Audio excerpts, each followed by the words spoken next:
Kenapa sekarang pemuda-pemuda kaum muslimin seperti dia tidak memiliki arah dan tujuan dalam menjalani kehidupannya.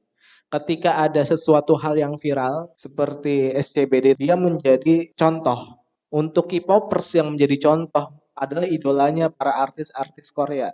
Artis melakukan apa, dia ikut apa ya kan. Semuanya diikutin bagaikan dia adalah seorang nabi, tokoh yang sangat berpengaruh dalam hidupnya. Kemudian ada juga wibu yang menghayalkan kehidupannya itu seperti di anime.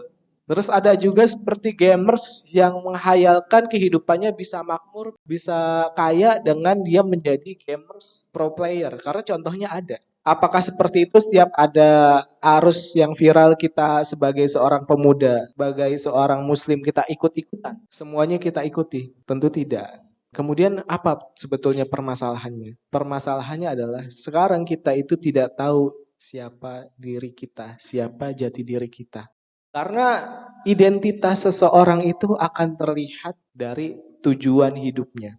Makanya ada yang tujuan hidupnya ini cuma pengen senang-senang di dunia akan kelihatan. Akan terlihat apa yang dilakukan sehari-harinya, omongannya, pola pikirnya akan sesuai dengan tujuan hidup. Ada juga seorang muslim yang tujuan hidupnya hanya mencari ridha Allah Subhanahu wa taala. Maka dalam menjalani kehidupan sehari-harinya, dalam menjalani kehidupannya dia akan orientasinya bagaimana caranya agar saya mendapatkan ridho Allah Subhanahu wa taala.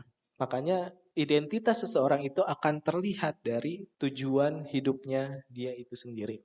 Maka untuk menjawab tujuan kehidupan manusia itu ada 3 pertanyaan mendasar bagi setiap manusia.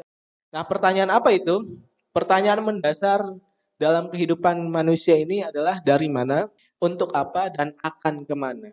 Jadi idealnya sebagai seorang muslim, itu sebagai seorang yang hidup di dunia, kita memiliki 3 pertanyaan mendasar tadi. Karena kalau kita sudah tahu tujuan hidup kita, sudah bisa menjawab ini, karena jawaban itu akan menjadi landasan dalam kita menjalankan kehidupan. Terlepas benar atau salah jawaban itu. Ada orang-orang yang menjawab ketiga pertanyaan ini, dari mana kita berasal? Kita berasal dari materi. Ini jawaban dari orang-orang yang tidak mengakui adanya Sang Pencipta, orang-orang ateis. Ya, jadi orang-orang yang tidak mengakui adanya Tuhan, dia akan menjalankan kehidupannya sesuai dengan kehendaknya, sesuai dengan apa yang dia pahami. Tidak ada yang namanya Tuhan, ya udah, dia hidup sesuai dengan apa yang dia inginkan, sesuai dengan hawa nafsunya, hidup untuk mencari materi, halal haram tidak kenal. Jadi kelihatan orang yang tujuan hidupnya tidak menganggap adanya Tuhan. Dan berbeda dengan tadi seorang yang mengimani adanya Allah Subhanahu wa taala. Makanya ini adalah pertanyaan yang sangat penting untuk kita jawab. Caranya gimana supaya kita bisa menjawab? Caranya mikir. Karena memang jawaban ini harus dipikirkan oleh setiap orang. Ya kalau nggak mikir kita nggak bisa menjawabnya. Berkaitan dengan berpikir tadi, sebetulnya di dalam Al-Quran banyak ajakan untuk manusia menggunakan akalnya untuk memikirkan kebesaran Allah Subhanahu wa taala.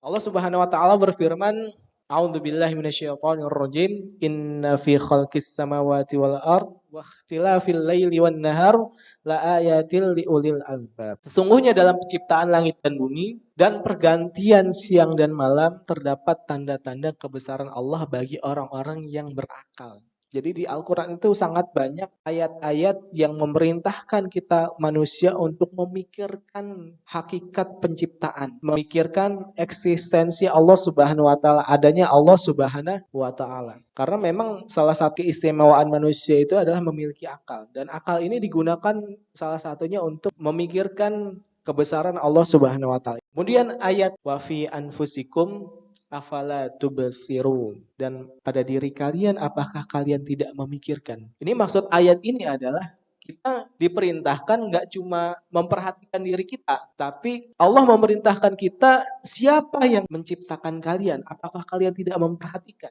Jadi ayat ini memerintahkan kita, mengajak kita untuk memperhatikan yang ada pada diri kita, bagaimana luar biasa ya penciptaan yang Allah berikan kepada kita untuk kita perhatikan hingga kita dapat kesimpulan bahwa ini adalah ciptaannya Allah Subhanahu wa taala. Setelah kita diperintahkan oleh Allah Subhanahu wa taala untuk memikirkan kebesaran Allah Subhanahu wa taala, ada ayat kita itu dilarang yang namanya mengikuti sesuatu hal yang tidak kita ketahui ilmunya. Ya Allah Subhanahu wa taala berfirman, "Wa idza qila lahum ittabi'u ma anzalallah." Nah, ketika dikatakan kepada mereka untuk mengikuti apa yang Allah turunkan, qalu bal nattabi'u ma alfaina alaihi aba'ana. Kami lebih mengikuti apa yang kami dapati dari nenek moyang kami yang mereka lakukan. Jadi orang-orang ini kata Allah Subhanahu wa taala, mereka ini nggak mau ngikutin apa yang Allah turunkan, tapi lebih mengikuti apa yang mereka dapatkan dari bapak-bapak mereka, kakek nenek moyang mereka, walaupun itu adalah sesuatu hal yang bertentangan dengan Islam, yang bertentangan dengan akidah dan syariat Islam. Padahal kata Allah Subhanahu wa taala, awalau kana aba'uhum la ya'qiluna syai'a wa la yahtadun. Padahal kata Allah Subhanahu wa taala, nenek moyang mereka itu tidak mengetahui apapun dan tidak mendapatkan petunjuk. Dan ini adalah larangan dari Allah Subhanahu wa taala untuk kita tidak mengikuti orang-orang yang tidak mengetahui ilmu, yang tidak beriman kepada Allah Subhanahu wa taala. Makanya kita harus menggunakan akal kita untuk memikirkan. Jadi begini, bayangkan kalau misalkan kita dari lahir itu bukan lahir dari orang tua yang muslim.